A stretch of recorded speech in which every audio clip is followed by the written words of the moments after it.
Hello everyone, Madeline here. In this video, we're going to talk about two of my favorite strategies to use in the classroom. And it's something anybody can do. It's really easy. So let's dive into it, okay?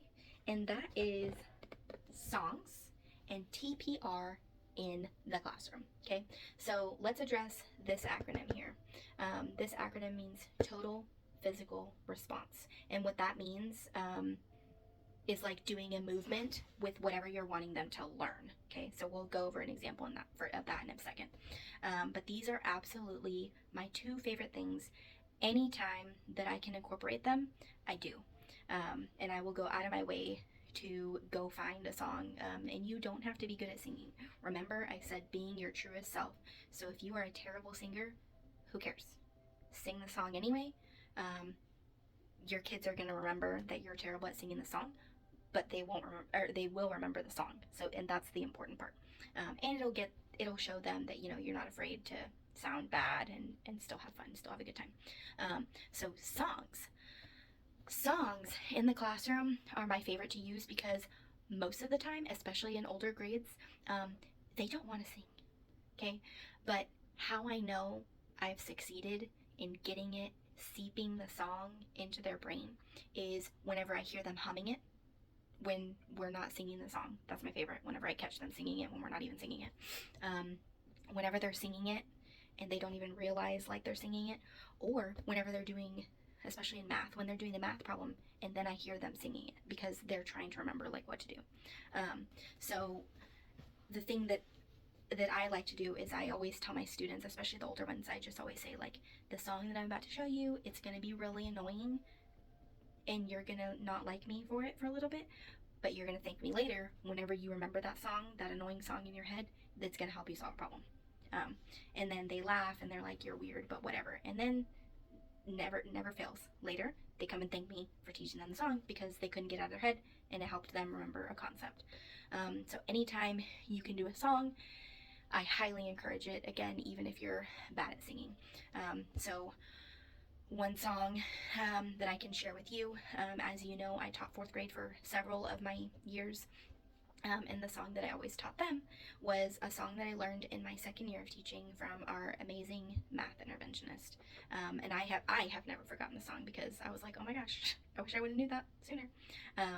But it goes, a parallelogram has two pairs of parallel sides, two pairs of parallel sides, two pairs of parallel sides. A parallelogram has two pairs of parallel sides like a rhombus, rectangle, square.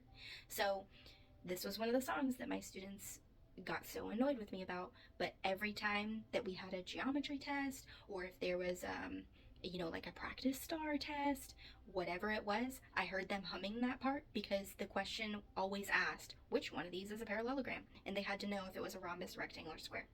So I always either heard the whole song or I heard them going and it would give them the answer. So, and then they would look up feeling guilty, but I knew what they were doing. So songs work anytime you can incorporate them. And then my favorite is TPR. So TPR is total physical response. And again, I apologize, I'm going to use a fourth grade example just because fourth grade has so many math concepts that are new, and the hardest concepts for them to learn are in geometry. And so this is probably when I use TPR the most.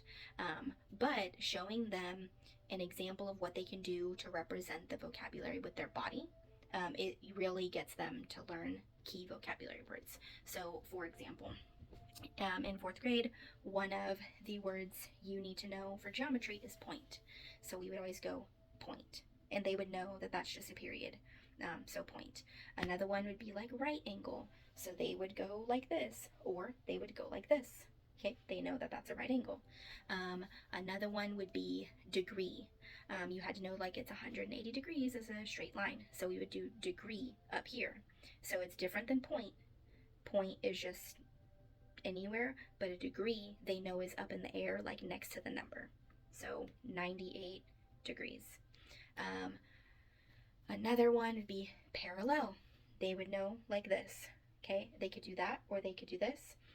perpendicular, they know is a perfect T. They could do this or they could do that, as long as it's a perfect T. For intersecting lines, we would go like this, meaning they could intersect, but it couldn't be a T, but they could look like that. So I'm telling you guys, just for that one unit, there were at least like 30 words that they had to know. And so the best way when you're teaching that much vocabulary words is if you can incorporate a movement, it will help them remember. Okay, and a lot of times I would look up during a test and I would see people going,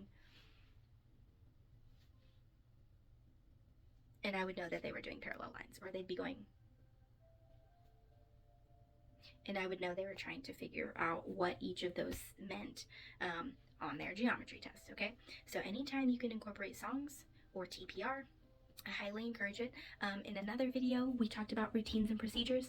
You guys, anytime you can find a song, which is easy to find, anytime you can find a song that tells the routines and procedures, or if you're really good at making up songs, do that. Okay, so another song that I like to use for the hallway, this can be used at any grade level. Honestly, even 8th graders, they're gonna look at you like you're crazy, but you're setting the expectation of what you want them to do. So another song that I like to use, and I'll use with my first graders, is I think it's to the tune of If You're Happy and You Know It. So, if you're ready for the hall, touch your nose. If you're ready for the hall, touch your toes.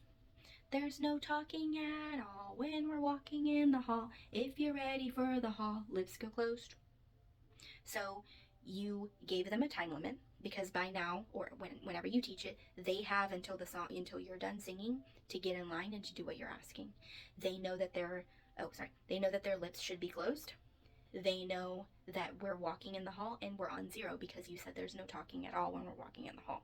So not only did you sing a song so that you're setting up the routine, you gave a timeline of, or time limit of when they need to be ready by the time you're done singing the song, and you just got them to line up like you wanted them to do. So songs are really powerful, and they're easy to find on TBT, Google. It's really easy to find songs, or if you're musically inclined, I'm not, you can make them up if you want to. So these are my 2 favorite tips. I hope you find them just as useful as I do. Thanks.